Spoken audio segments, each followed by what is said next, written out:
Well, the important thing for investors, especially at times when there is so much uncertainty and so many shifts that are happening, is really to form conviction. And the super trends takeaway is that societal trends that are really deep are allowing investors to form conviction.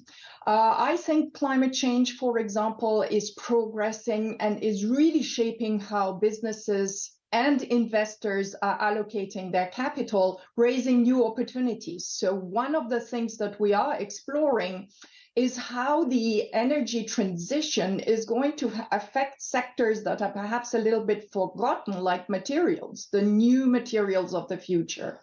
And for many of the super trends that we have now running for the last 5 years as very powerful investment guides, I think a lot of new support catalysts have formed in infrastructure upgrades, for example, in technological responses to the many challenges that are posed, for example, by the aging of the population and many more.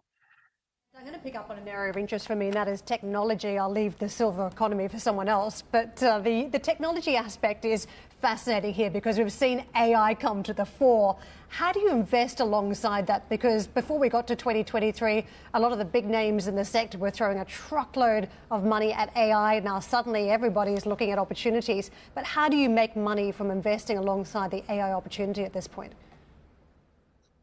Really, for AI, as much as for all of the areas that we identified in technology, it is to identify the companies that are really giving a support to human activity. This is why we focus on technology at the service of humans.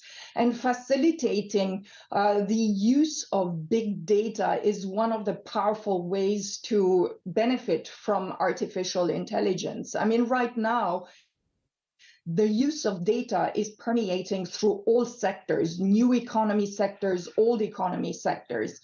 And it is really a case of how do you use this data in a way to forecast, in a way to make predictions.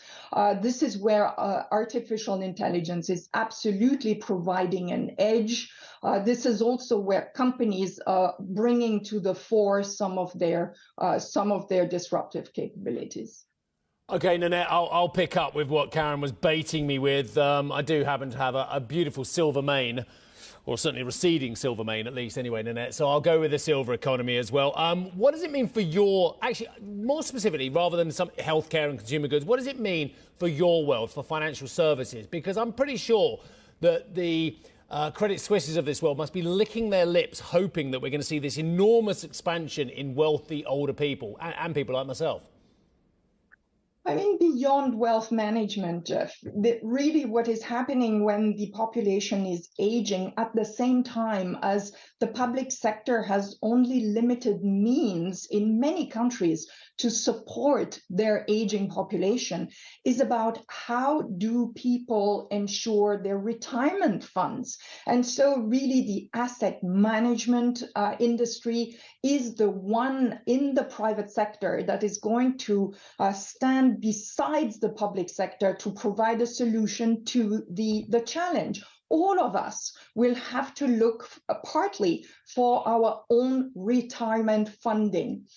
Next to that, if I speak about insurances, I mean, the financial sector is not only wealth management, asset management, but it also includes insurances.